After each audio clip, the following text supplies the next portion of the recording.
사랑하는 형제자매 여러분, 오늘 우리는 신앙의 여정에서 어쩌면 가장 중요하고도 가장 쉽게 지나쳐버리는 한순간에 대해 깊이 묵상하고자 합니다. 이 이야기가 여러분의 마음에 울림을 준다면 하느님의 은총을 나누는 마음으로 이 영상을 공유하고 구독하여 더 많은 이들에게 이 메시지가 닿을 수 있도록 도와주십시오. 여러분의 작은 실천이 누군가에게는 큰 영적 선물이 될 수 있습니다. 주님의 평화가 여러분과 함께하기를 빕니다. 상상해 보십시오. 성당 안은 거룩한 침묵에 잠겨 있고 멀리서 은은한 종소리가 울려 퍼집니다. 당신은 천천히 제대를 향해 걸어 나갑니다. 당신의 손에는 아무것도 없지만 마음속에는 희망과 갈망, 어쩌면 깊은 고통이 자리하고 있을지 모릅니다. 바로 이 순간 온 천상이 당신을 향해 몸을 숙이고 예수님께서 친히 당신을 만나러 오시는 시간입니다. 창조주와 피조물 사이의 이 거룩한 만남 속에서 당신의 몸짓, 당신의 자세, 그리고 마음 깊숙이 숨겨진 당신의 의도가 과연 예수님을 기쁘게 해드리는 것인지 생각해 본 적이 있습니까? 아니면 성인들의 눈에만 보이는 깊은 상처를 그분께 드리고 있지는 않습니까? 오늘 우리는 당신이 성체를 받아 모시는 방식, 즉 영성체에 대한 생각을 영원히 바꿔놓을지도 모를 이야기를 나누려 합니다. 이 이야기는 그리스도의 오상, 즉 예수님의 5 상처를 몸에 지니고 매 미사를 갈바리아 언덕 십자가 아래에 서 있는 것처럼 체험했던 비오 성인에게서 온 계시입니다. 그분은 우리의 육안을 넘어선 영적인 세계를 보는 눈으로 수많은 눈물을 흘리며 이 경고를 우리에게 남겼습니다. 이 거룩한 신비가는 영성체 중에 예수님의 성심에 깊은 상처를 입히는 한 가지 행동에 대해 심오하고도 가슴 아픈 경고를 전했습니다. 그것은 눈에 띄는 외적인 잘못이 아닙니다. 오히려 우리 중 많은 이들이 무심코 저지르는 아주 미묘한 행동입니다. 하지만 그 행동은 오직 사랑만을 가지고 우리에게 오시는 그리스도의 심장을 꿰뚫는다고 합니다. 생각해 보십시오. 당신은 매주 주일 미사에 충실히 참여하고 모든 외적인 예절을 완벽하게 따를지도 모릅니다. 올바른 자세로 손을 모으고 성체를 받아 모시러 나아갈 것입니다. 하지만 정작 가장 본질적인 무언가가 빠져 있을 수 있습니다. 비오 신부님께서 미사 후에 신자들 사이에서 일어나는 그 모습을 목격하고 눈물을 흘리게 만들었던 바로 그 무엇이 말입니다. 그것은 마치 아름답게 포장된 선물을 누군가에게 건넸지만 그 집의 문이 안에서부터 굳게 잠겨있는 것과 같습니다. 비오 신부님은 깊은 슬픔에 잠겨 이렇게 말씀하셨습니다. 세상이 태양 없이 존재하는 것이 거룩한 미사 없이 존재하는 것보다 더 쉽습니다. 하지만 얼마나 많은 이들이 몸은 미사에 있으나 영혼은 부재한 채 예수님을 만나지 못하고 성당을 떠나갑니까? 많은 사람들이 비오 신부님께서 미사를 집전하신 후 눈물을 흘리는 것을 보았습니다. 그들은 그 눈물이 거룩한 신비에 압도되어 흘리는 감격의 눈물이라 생각했습니다. 하지만 훗날 비오 신부님은 그것이 비통함의 눈물이었다고 고백했습니다. 그분은 영혼의 눈으로 다른 이들에게는 보이지 않는 것을 볼 수 있었습니다. 전례의 가장 거룩한 순간에 예수님께서 깊은 상처를 입으시는 모습을 말입니다. 비오 신부님께서 목격하신 것은 당신의 영적 삶을 완전히 변화시킬 힘을 가지고 있습니다. 이 이야기는 처음에는 당신을 불편하게 할지도 모릅니다. 하지만 이것이야말로 당신의 영혼이 기다려온 영적 각성의 순간이거나 혹은 무의미한 습관이라는 가면 뒤에 숨어있는 조용한 영적 죽음에서 당신을 구해낼 경고일 수 있습니다. 만약 당신이 진정으로 열린 마음으로 예수님을 모시길 원하신다면 이제 우리의 이야기에 귀를 기울여 주십시오. 이 이야기의 무게를 온전히 이해하기 위해 우리는 먼저 비오 신부님이 어떤 분이셨고 그분이 성체와 어떤 관계를 맺고 있었는지 알아야 합니다. 그분은 그저 평범한 사제가 아니었습니다. 그분은 그리스도와 너무나도 깊고 친밀한 일치 속에서 살았기에 그분의 몸에 십자가의 상처, 즉 오상이 새겨진 분이었습니다. 비오 신부님이 미사를 집전할 때면 시간은 마치 멈춘 듯했습니다. 성당 안의 공기는 거룩한 현존으로 무겁게 가라앉았고 제대 앞에 선 그분을 본 사람들은 거의 초자연적인 변화를 목격했다고 증언합니다. 그분의 얼굴은 사랑으로 빛나거나 그리스도의 순환을 다시 체험하며 고통으로 일그러지기도 했습니다. 비오 신부님과 함께하는 미사는 단순한 전례가 아니었습니다. 그것은 갈바리아 언덕으로의 여정이었고 예수님의 희생에 신비적으로 동참하는 시간이었습니다.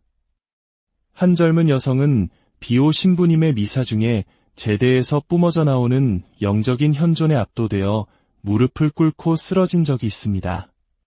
그녀는 훗날 이렇게 증언했습니다. 그것은 단순한 감정이 아니었어요. 마치 장막이 걷히고 비오 신부님께서 보고 계시는 것을 저도 잠시나마 느낄 수 있었던 것 같아요.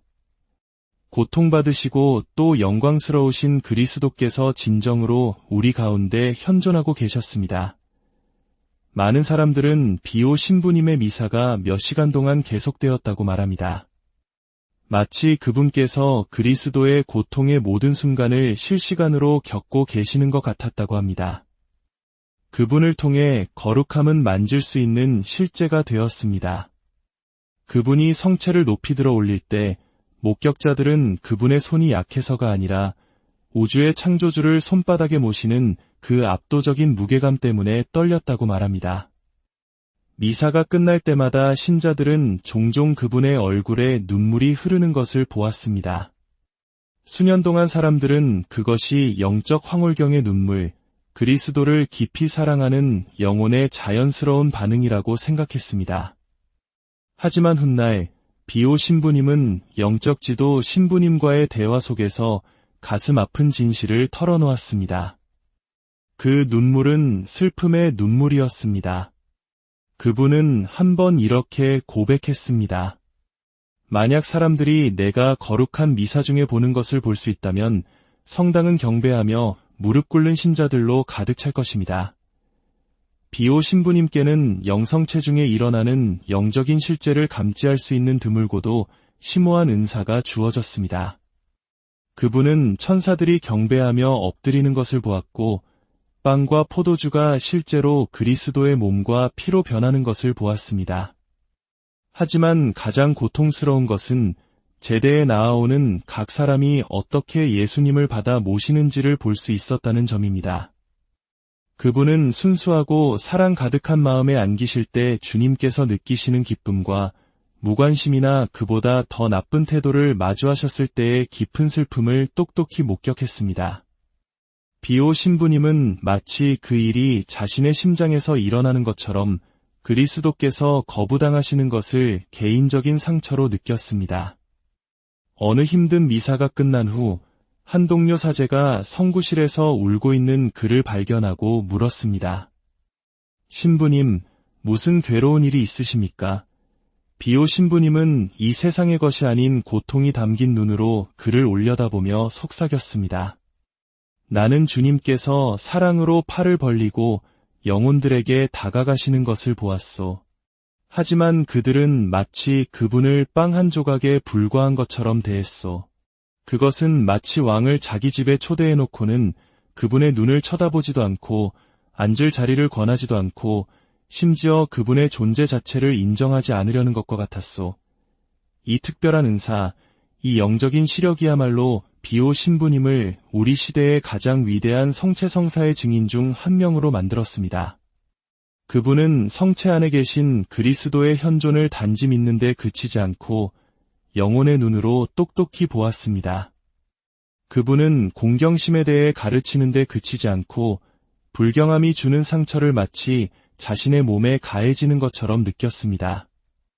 그렇다면 비오 신부님은 정확히 무엇을 보았기에 그토록 고통스러워했을까요? 우리 중 너무나도 많은 이들이 깨닫지도 못한 채 저지르고 있을지도 모르는 예수님을 가장 불쾌하게 해드리는 그 몸짓은 과연 무엇일까요? 어느 날 미사 중에 비오 신부님은 너무나도 충격적인 환시를 체험했고 훗날 그것을 내 눈앞에서 순환이 다시 펼쳐지는 것을 보는 것 같았다고 묘사했습니다. 영성체를 분배하는 동안 비오 신부님의 신비로운 시력은 그날 성당에 있던 다른 이들에게는 보이지 않는 실제에 열렸습니다. 그분은 예수님께서 친히 성체를 모시러 앞으로 나아오는 각 사람에게 다가가시는 것을 보았습니다. 신랑이 사랑하는 신부를 맞으러 가듯 주님께서 각 영혼을 향해 팔을 벌리고 나아가실 때 그분의 성심에서는 신적인 사랑이 뿜어져 나왔습니다. 하지만 바로 그때 비오 신부님의 마음을 산산조각 내는 순간이 찾아왔습니다.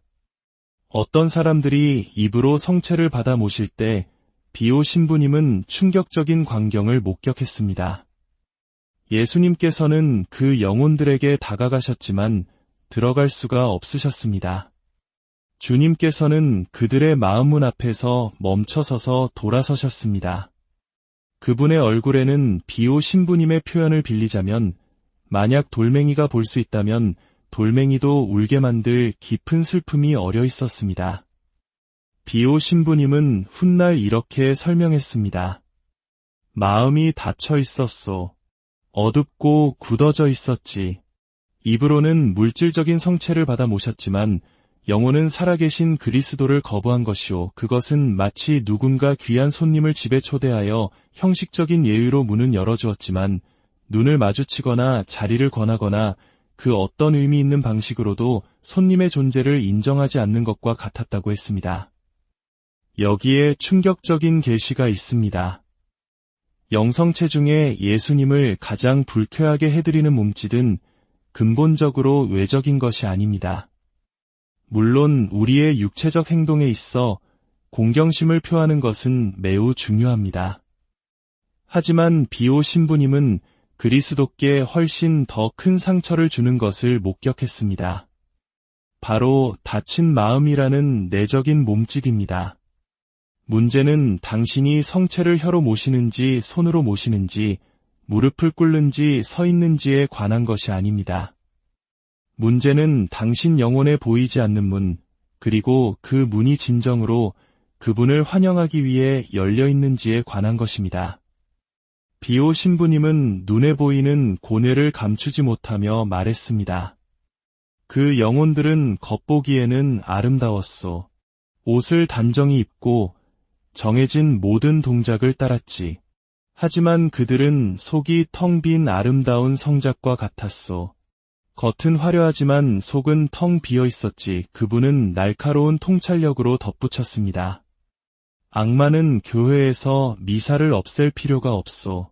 그저 신자들이 사랑 없이, 회개 없이, 공경심 없이 영성체를 하도록 만들기만 하면 돼요. 그렇게 되면 은총은 열매를 맺지 못하고 메마르게 될 것이요. 사탄의 가장 효과적인 전략은 우리를 성당에 오지 못하게 하는 것이 아닙니다. 우리가 성당에 꼬박꼬박 출석은 하되 영적으로는 잠들어 있어서 아무런 변화 없이 그저 형식적인 동작만 반복하도록 만드는 것입니다. 이것이 바로 예수님께 가장 깊은 상처를 입히는 몸짓입니다. 고해 성사를 통해 용서받지 않은 죄, 의도적인 무관심, 영적인 미지근함, 혹은 우리가 누구를 모시는지에 대한 완전한 무지로 인해 다친 마음으로 제대에 나아가는 것 말입니다. 그것은 마치 산의 진미를 차려주었지만 먹기를 거부하는 사람이나 생명을 구하는 약을 주었지만 삼키지 않는 사람과 같습니다. 비오 신부님은 이렇게 말했습니다. 만약 우리가 하느님께서 이 희생 제사를 얼마나 귀하게 여기시는지 안다면 우리는 단 한 번의 미사에 참여하기 위해 목숨을 걸 것입니다. 하지만 우리 중 얼마나 많은 이들이 주일 점심 식사나 오후의 계획을 생각하며 영성체 행렬에 무심코 서 있습니까? 우리가 스마트폰을 확인할 때보다도 못한 집중력으로 만왕의 왕을 모신 적이 얼마나 많습니까? 그 성인은 영적인 영역에서 본 것을 우리의 뼛속까지 흔들 만한 말로 묘사했습니다. 나는 예수님께서 사랑을 가지고 영혼들에게 다가가시는 것을 보았지만 그 영혼들은 유다보다도 더 나쁘게 그분을 대했소. 유다는 적어도 자기가 배반한 것의 가치는 알았지. 하지만 이 영혼들은 생명의 주님을 모시면서도 그분을 생명 없는 물건처럼 취급했소. 지금 잠시 정직하게 자신을 성찰해 보십시오. 당신은 혹시 이런 식으로 예수님을 모신 적이 있습니까? 외적인 공경심은 갖추었지만 내면은 부재한 채로 말입니다. 거룩한 신비가 일어나고 있는 동안 당신의 생각은 다른 곳을 헤매고 있지는 않았습니까? 혹은 더 나쁘게는 고해성사를 통해 해결하지 않은 중대한 죄를 품고 제대에 나아간 적은 없습니까? 이 계시는 당신을 단죄하려는 것이 아니라 일깨우려는 것입니다. 이것은 당신의 영혼이 기다려온 영적인 경고음일 수 있습니다. 종교적인 습관이라는 가면 뒤에 숨어있는 조용한 영적 죽음에서 당신을 구할 경고 말입니다. 수많은 영혼들이 매주 성당으로 향하는 길을 걷지만 그곳에서 그들을 기다리시는 살아있는 그리스도를 진정으로 만나지 못하고 돌아갑니다. 이 계시가 당신의 마음을 불편하게 했다면 마땅히 그래야 합니다. 하지만 비오 신부님은 우리를 정죄하기 위해 이 환시를 나눈 것이 아닙니다. 그분은 영성체에서 실제로 일어나는 장엄한 실제와 입만이 아니라 영혼 전체를 열어 그분을 모시는 법을 배우는 이들을 기다리는 변화에 대해 우리를 일깨우기 위해 이것을 나누었습니다.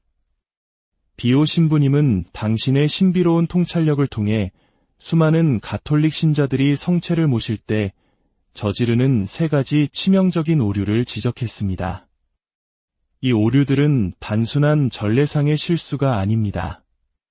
그것은 그리스도와의 관계 그리고 우리가 받는 은총에 영향을 미치는 심각한 영적 상처입니다. 첫 번째 치명적인 오류는 고백하지 않은 대죄의 상태에서 영성체를 하는 것입니다. 교리서와 성인들의 가르침에 따르면 이것은 신성모독, 즉 독성죄에 해당합니다. 비오 신부님은 이것을 잊히지 않는 이미지로 묘사했습니다. 그것은 죽은 사람의 머리에 왕관을 씌우는 것과 같소. 은총이 들어갈 수 없지. 왕 중의 왕을 당신이 청소조차 하지 않은 집에 초대하는 것을 상상해 보십시오. 더 나쁘게는 당신이 일부러 창문을 깨고 벽을 허물고 바닥에 쓰레기를 널어놓은 집에 초대하는 것입니다. 우리가 고백하지 않은 심각한 죄를 지닌 채 그분께 나아갈 때 우리의 영혼은 예수님께 바로 그렇게 보입니다. 두 번째 치명적인 오류는 육체적인 불경함입니다. 이것은 제대에 무심하게 다가가거나 껌을 씹거나 영성체 행렬에서 잡담을 하거나 시계를 확인하거나 성체를 평범한 음식처럼 취급하는 것을 포함합니다. 모든 육체적 몸짓은 우리가 그리스도의 실제 현존에 대해 어느 정도의 믿음을 가지고 있는지를 드러냅니다. 한 젊은 어머니는 자신의 육체적 불경함이 자녀들에게 어떤 영향을 미치는지 깨달았다고 고백했습니다. 저는 미사 중에 항상 서둘렀어요. 시간을 계속 확인하고 영성체하러 줄을 서기 직전에도 문자 메시지에 답장을 하곤 했죠. 어느 주일 7살 난 제 딸이 속삭였어요. 엄마, 예수님이 오시는데 왜 항상 그렇게 바빠? 그 순수한 질문이 제 심장을 꿰뚫었어요. 저는 제 행동을 통해 아이들이 예수님이 제 모든 주의를 기울일 만큼 중요하지 않다고 배우고 있다는 것을 깨달았죠. 비오 신부님은 우리의 몸이 우리의 영혼이 믿는 바를 표현해야 한다고 가르쳤습니다. 만약 우리가 성체가 예수 그리스도의 몸과 피, 영혼과 신성 그 자체임을 진정으로 믿는다면 어떻게 산만하고 서두르고 무관심한 태도로 그분을 모실 수 있겠습니까? 세 번째 치명적인 오류는 영적 기계주의, 즉 단순히 습관에 따라 영성체를 하는 것입니다. 기도도 지향도 경배도 없이 그저 다른 사람들이 하니까 미사에 가서 기계적으로 일어나 성체를 모시는 것입니다. 한 노신부님은 이렇게 말했습니다. 매일 미사에 오시는 한 어르신께 그렇게 열심히 오시냐고 물은 적이 있습니다. 그분의 대답은 저를 놀라게 했습니다. 그냥 하던 거니까요. 오는지는 생각해 본 적이 없네요. 그분은 평생 약 1만 번의 영성체를 했지만 자신이 무엇을 하고 있는지 한 번도 진지하게 생각해 본 적이 없다고 스스로 인정한 것입니다. 이것이 아마도 가장 흔한 오류일 것입니다. 우리는 의식에 너무 익숙해져서 실제를 잊어버립니다. 비범한 것이 평범한 것이 되고 초자연적인 것이 일상이 되어버립니다. 비오 신부님은 이렇게 관찰했습니다. 어떤 영혼들은 수년 동안 매일 영성체를 하지만 단 한 번도 진정으로 예수님을 만나지 못하오. 그들은 마음이 전혀 움직이지 않는 동안에도 그저 형식적인 동작만 반복할 뿐이요. 그렇다면 우리는 어떻게 성체에 다가가야 할까요? 비오 신부님 자신은 우리에게 어떤 모범을 보여주셨을까요? 그분의 영성체에 대한 접근 방식은 우리 각자가 영적 여정의 어느 지점에 있든 상관없이 따를 수 있는 변화의 길을 보여줍니다. 그분의 준비는 미사가 시작되기 훨씬 전부터 시작되었습니다. 목격자들은 그분이 전례를 거행하기 몇 시간 전부터 조용히 기도하는 모습을 보았다고 회상합니다. 그는 때로 며칠 동안 성체 외에는 아무것도 먹지 않으며 엄격하게 단식했습니다. 비오 신부님에게 준비는 단순히 완수해야 할 영적인 점검 목록이 아니었습니다. 그것은 연인의 기다림이었고 이 지상에서 가능한 가장 심오한 만남을 위해 마음을 준비하는 것이었습니다. 비오 신부님은 영적 자녀들에게 이렇게 조언했습니다. 성체를 모시기 전날 밤부터 준비하십시오. 신랑을 기다리는 신부처럼 당신의 마음이 깨어 기다리게 하십시오. 영성체의 순간이 다가오면 비오 신부님 근처에 있던 사람들은 눈에 띄는 변화를 관찰했습니다. 그분의 얼굴은 완전히 변했습니다. 그분의 이목구비를 수놓던 고통의 선들이 때로는 사랑으로 부드러워지거나 혹은 십자가에 못 박히신 그리스도를 바라보는 듯 더욱 강렬해졌습니다. 그분의 눈은 눈물로 가득 찼습니다. 성체를 받아 모실 때 많은 사람들은 비오 신부님이 육체적 쇠약 때문이 아니라 자신이 누구를 모시고 있는지에 대한 압도적인 인식 때문에 떨었다고 보고했습니다. 오상이 새겨진 그분의 손은 성체를 혀 위에 놓을 때 약간 흔들렸습니다. 영성체 후 비오 신부님은 황홀한 일치의 상태라고밖에 묘사할 수 없는 경지에 들어갔습니다. 그분은 눈을 감고 주변 환경을 완전히 잊은 듯했습니다. 때때로 그분의 얼굴에는 너무나 친밀한 표정이 어려서 지켜보는 이들은 지극히 개인적인 만남을 방해하는 것 같은 느낌을 받았습니다. 한 사제는 그것을 보이지 않는 팔에 안겨 말로 표현하기에는 너무나 거룩한 대화를 나누는 사람을 지켜보는 것 같았다고 묘사했습니다. 영성체 후의 감사 시간은 비오 신부님에게 타협할 수 없는 것이었습니다. 그분은 이 순간이 한 사람의 영적 삶에서 은총을 위한 가장 소중한 기회 중 하나라고 가르쳤습니다. 영성체 후 영혼은 달콤한 향수로 가득 찬 수정 꽃병과 같소. 서둘러 떠나면서 그 꽃병을 깨뜨리지 마시오. 가만히 머물며 그리스도의 향기가 당신의 존재에 스며들게 하시오. 이제 비오 신부님께서 권고하신 우리의 현대 생활에 맞게 적용할 수 있는 의미 있는 성체와의 만남을 위한 구체적인 단계들을 살펴봅시다. 첫 번째 단계는 진지한 양심 성찰입니다.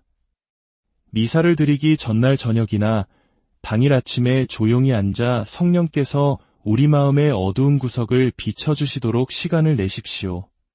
비오 신부님은 이렇게 질문하라고 제안했습니다. 만약 예수님께서 지금 내 앞에 실제로 서 계신다면 현재 내 영혼의 상태로 그분의 눈을 편안하게 바라볼 수 있을까? 두 번째 단계는 고해성사입니다. 비오 신부님에게 고해성사는 합당한 영성체를 위한 필수적인 전제 조건이었습니다. 고해소는 혼인잔치에 나아가기 전에 영혼을 깨끗이 씻는 세면대와 같소라고 가르쳤습니다. 주일 미사 전에 정기적으로 고해성사 시간을 계획하고 잔치가 시작되기 전에 영혼을 정화할 수 있도록 충분히 일찍 성당에 도착하는 것을 의미합니다. 세 번째 단계는 미사 전 영적 준비입니다. 비오 신부님은 마음을 가라앉히기 위해 일찍 도착할 것을 권했습니다. 현대의 주일 아침 준비는 필요보다 30분 일찍 일어나거나 집에서 그날의 복음 말씀을 읽거나 미사 시작 15분 전에 성당에 도착하여 무릎을 꿇고 기도하는 것을 포함할 수 있습니다. 주 예수님, 당신께서 이 성사 안에 참으로 현존하심을 믿나이다. 당신을 합당하게 모실 수 있도록 제 마음을 준비시켜 주소서라고 속삭이십시오. 네 번째 단계는 성체를 모시러 나아갈 때의 경배 자세입니다. 무릎을 꿇든 서 있든 우리의 몸은 공경심을 표현해야 합니다. 제대에 다가갈 때 가슴에 손을 얹고 겸손하게 눈을 내리깔고 성체를 모시기 전에 가볍게 고개를 숙이는 작은 몸짓들은 우리의 마음을 곧 있을 거룩한 만남에 집중시키는 데 도움이 됩니다. 다섯 번째 단계는 아마도 가장 간과되는 것인데 영성체 후의 감사입니다. 비오 신부님은 성체를 모신 후의 순간들을 황금 같은 은총의 시간으로 여겼습니다. 적어도 15분 동안은 예수님과 함께 머무르시오라고 그분은 간청했습니다. 이 시간을 외워서 하는 기도를 바치는 데 사용하지 말고 친밀한 대화를 나누는 데 사용하라고 제안했습니다. 사랑으로 그분께 말씀드리고 마음속에서 그분의 목소리를 들으려 노력하고 그분께 감사하고 그분을 경배하십시오. 최후의 만찬에서 예수님의 가슴에 머리를 기댔던 요한처럼 그분의 현존 안에서 쉬십시오. 한 남자가 비오 신부님께 다가와 영성체 중에 아무것도 느끼지 못한다고 불평했습니다. 수년 동안 성체를 모셨지만 아무런 차이를 느끼지 못하겠습니다. 비오 신부님은 그에게 물었습니다. 성체를 모신 후 얼마나 오래 감사 기도를 바치십니까? 남자는 미사가 끝날 때까지요 라고 대답했습니다. 비오 신부님은 부드럽게 미소 지으며 말했습니다. 바로 그것이 문제요. 미사 후에 조용히 그분과 함께 시간을 보내기 시작하면 모든 것이 변할 것이오. 미카엘이라는 형제님은 평생 수천 번 영성체를 한 못해 신앙인이었습니다.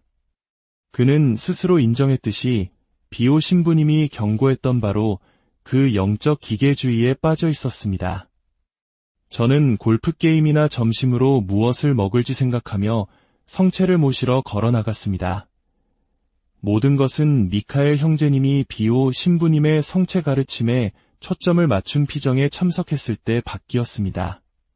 사제가 영성체 중에 거부당하시는 예수님의 환시에 대해 이야기했을 때 미카엘은 무언가 자신의 심장을 꿰뚫는 것을 느꼈습니다.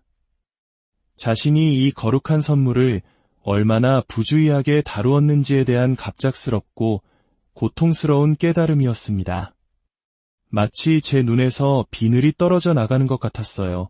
미카엘은 감정이 복받쳐 목이 메인 목소리로 회상했습니다. 저는 제 평생의 영성체가 살아계신 하느님과의 만남을 놓친 연속이었다는 것을 깨달았습니다. 다음 날 아침, 미카엘은 몇 년 만에 처음으로 고해성사를 보러 갔습니다. 그는 사제와 거의 1시간을 보내며 수십 년간의 무관심과 고백하지 않은 죄들을 풀어냈습니다. 영성체의 시간이 되었을 때 미카엘은 떨리는 발걸음으로 제대를 향해 나아갔습니다. 처음으로 그는 자신이 누구를 모시려 하는지 진정으로 인식했습니다. 그는 마음속으로 속삭였습니다. 주님, 저는 합당치 않사오나. 그리고 그는 그 모든 말을 진심으로 의미했습니다. 그것은 더 이상 공식이 아니었습니다. 창조주에게 말하는 그의 영혼의 진실이었습니다. 성체를 모시면서 미카엘은 이전에 결코 느껴보지 못했던 것을 경험했습니다. 입에서부터 온몸으로 퍼져나가는 따뜻함과 개인적으로 사랑받고 있다는 깊은 감각이었습니다. 그 순간 저는 예수님이 실제하신다는 것을 알았습니다. 개념이나 상징으로서가 아니라 제가 있는 곳으로 저를 만나러 오신 살아있는 인격체로서 말입니다. 그 변화는 단지 순간적인 감정이 아니었습니다. 미카엘의 전 생애가 변하기 시작했습니다. 그의 가족은 그가 더 인내심 있고 사랑이 많아지는 것을 알아차렸습니다. 그의 기도 생활은 깊어졌고 그는 매주 성체 조배를 하기 시작했습니다. 사랑하는 형제자매 여러분, 오늘 하늘은 당신에게 초대를 보냅니다. 단순히 외적인 몸짓을 바꾸라는 초대가 아니라 이 거룩한 신비에 대한 당신의 내적인 접근 방식을 변화시키라는 초대입니다. 모든 영성체는 심오한 만남의 순간 개인적인 성령 강림, 당신 마음의 마구간에서 그리스도가 새롭게 태어나는 개인적인 베들레헴이 될 수 있습니다. 비오 신부님은 약속했습니다. 만약 당신이 진정한 사랑으로 영성체를 한다면 각각의 영성체는 당신의 부활이 될 수 있습니다. 그 말을 생각해 보십시오. 당신의 부활. 단순히 영적인 향상이나 순간적인 위안이 아니라 당신 존재의 완전한 내적인 새로움입니다. 각각의 성체는 만약 당신이 완전한 인식과 개방성으로 받아 모시기만 한다면 수년간의 영적 수련보다 더 심오하게 당신을 변화시킬 힘을 가지고 있습니다. 이제 다음에 제대에 나아갈 때 비오 신부님이 당신 옆에 서서 부드럽게 당신을 인도하고 있다고 상상해 보십시오. 예수님께서 친히 팔을 벌리고 열린 마음으로 당신을 기다리고 계신다고 상상해 보십시오. 당신은 그분을 서둘러 지나치시겠습니까? 아니면 당신이 누구를 모시려 하는지에 대한 떨리는 인식으로 나아가시겠습니까? 이제 우리의 다음 영성체를 위해 마음을 준비하며 함께 기도합시다. 주 예수님, 당신께서 성체 안의 몸과 피, 영혼과 신성으로 참으로 현존하심을 믿나이다. 제가 부주의하게, 준비 없이 또는 최악의 경우 합당치 않게 당신을 모셨던 모든 때에 대해 용서를 청합니다. 당신의 성심의 상처를 입힌 저의 무관심을 용서하소서. 천사들의 빵이신 당신에 대한 굶주림을 제 안에서 다시 불태워 주소서. 각각의 영성체가 저에게 첫 영성체이자 마지막 영성체이며 유일한 영성체가 되게 하소서. 제 마음에서 당신을 중심에서 밀어내는 모든 것을 정화시켜 주소서. 당신을 모실 때 제 마음의 모든 방을 당신의 변화시키는 현존의 진정으로 열게 하소서. 아멘. 만약 오늘 이 메시지가 당신의 마음에 와 닿았다면 그것을 나누어 주시길 부탁드립니다. 우리 신앙의 형제자매들 중 얼마나 많은 이들이 자신이 들고 있는 보물을 이해하지 못한 채 매주 영성체를 합니까? 비오 신부님은 우리에게 이런 약속을 남겼습니다. 영혼이 참된 준비와 감사로 예수님을 모실 때 천사들 자신이 경외심 속에 그 사람을 둘러싸고 악마들은 공포에 질려 달아나며 그 순간 하늘이 땅에 닿는다. 이제 선택은 당신 앞에 놓여 있습니다. 당신의 다음 영성체는 그저 또 하나의 종교적 의무가 되겠습니까? 아니면 모든 것이 변하는 순간이 되겠습니까? 예수님께서 진정으로 당신의 몸뿐만 아니라 당신의 마음, 당신의 생각, 당신의 존재 자체에 들어오시는 그 순간이 되겠습니까? 주님께서는 당신을 기다리고 계십니다. 열린 팔과 불타는 마음으로 한때 당신을 위해 죽으셨고 이제 영원히 당신 안에 살기를 갈망하는 사랑으로